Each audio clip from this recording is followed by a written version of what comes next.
Hello అండి, అందరికీ నమస్కారం. Welcome back to Saubhagya kitchen. Mango season వచ్చేసింది కదండి. మ్యాంగోస్ మనకి ఈ సీజన్లో దొరుకుతాయి. సమ్మర్లో అంత మాటలు దొరకవు కాబట్టి కొన్ని మ్యాంగోస్ని మనం ఇలా శుభ్రం చేసి ముక్కలు కట్ చేసి ఎండబెట్టేసి పౌడర్ చేసుకుంటే సంవత్సరం అంతా నిల్వ ఉంటుంది. ఇలా క్లీన్ చేసుకుని నీట్గా తుడిచేసుకోవాలండి. ఇవి కాయల్ని ఇలా ముచ్చుకు తీసి చెక్కేసుకోవాలి. పైన అంతా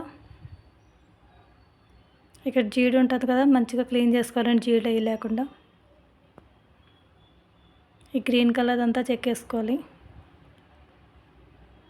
మనం ముక్కలు కట్ చేసుకోకుండా పొరలుగా కట్ చేస్తానని చూడండి. త్వరగా 1-2 రోజుల్లో ఎండిపోతాయండి ఇవి. ఇలా సన్నగా కట్ చేయడం వల్ల మనం పీల్ చేస్తాం కదా, దాంతోనే ఇలా తీసామంటే చాలా సన్నగా వస్తాయి. మనకి ఎక్కువ ఎండ అవసరం లేదు, బాల్కనీ ఎండలోనే సరిపోతుంది. చూసారు కదా ఎంత సన్నగా వచ్చాయో. నేనైతే బాల్కనీలోనే ఎండబెడతానండి. ఇలా మొత్తం అంతా తీసి బాల్కనీలో 2 days ఎండబెట్టుకుంటే సరిపోతుంది. మంచిగా ఎండిపోతే 3 days అయినా పర్లేదు, ఎందుకంటే చాలా సన్నగా నేను త్వరగా ఎండిపోతాయి ఇవి. చూసారు కదా ఎలా డ్రై అయిపోయినాయో. ఎండ ఎక్కువ ఉన్నది కదండి, ఇప్పుడు త్వరగా డ్రై అయిపోతాయి అన్నీ. కొంచెం ఇరగాలండి ఇవి. చూసారు కదా ఎలా ఇరుగుతున్నాయో. ఇలా ఇరగాలి. 3 days పట్టింది కొంచెం ఇరగడానికి. ఇలా ఎండగా ఉన్నప్పుడే వీటిలన్నిటిని మిక్సీ గిన్నెలో వేసుకుందాం. ఇవి కొంచెం కొంచెం వేసుకుని మిక్సీ గిన్నెలో పౌడర్ కింద చేసుకోవాలండి. ఇవి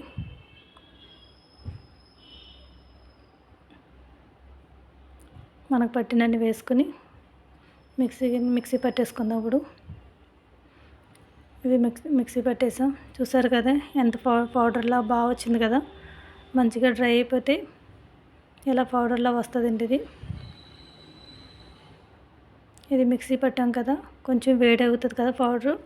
ఒక ప్లేట్లో వేసుకుని చల్లారబెట్టుకుందాం. ఇది వెంటనే బాటిల్లో వేయకూడదండి. ఇది ఇలా పౌడర్లో అయిపోవాలి మొత్తం. ఒక ప్లేట్లో వేసి చల్లారబెట్టిన తర్వాత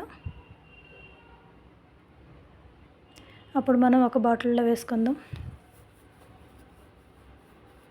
ఇక్కడ ఏమైనా ఉండలు అలాంటివి ఏమైనా పట్టి ఉంటే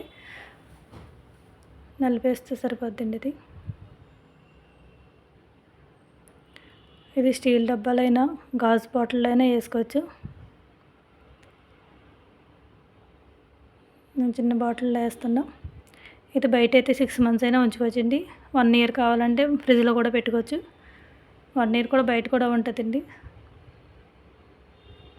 ప్రతి కూరలోనే వేసుకోవచ్చండి. మనం పులుపు కావాలంటే చింతపండు బదులుగా ఈ పౌడర్ని వేసుకోవచ్చు. చాట్లో కూడా వేసుకోవచ్చు. చింతపండు ప్లేస్లో దీన్ని వాడుకోవచ్చండి. నా వీడియో నచ్చితే లైక్ చేయండి, షేర్ చేయండి, సబ్స్క్రైబ్ చేయడం మర్చిపోకండి. Thank you for watching.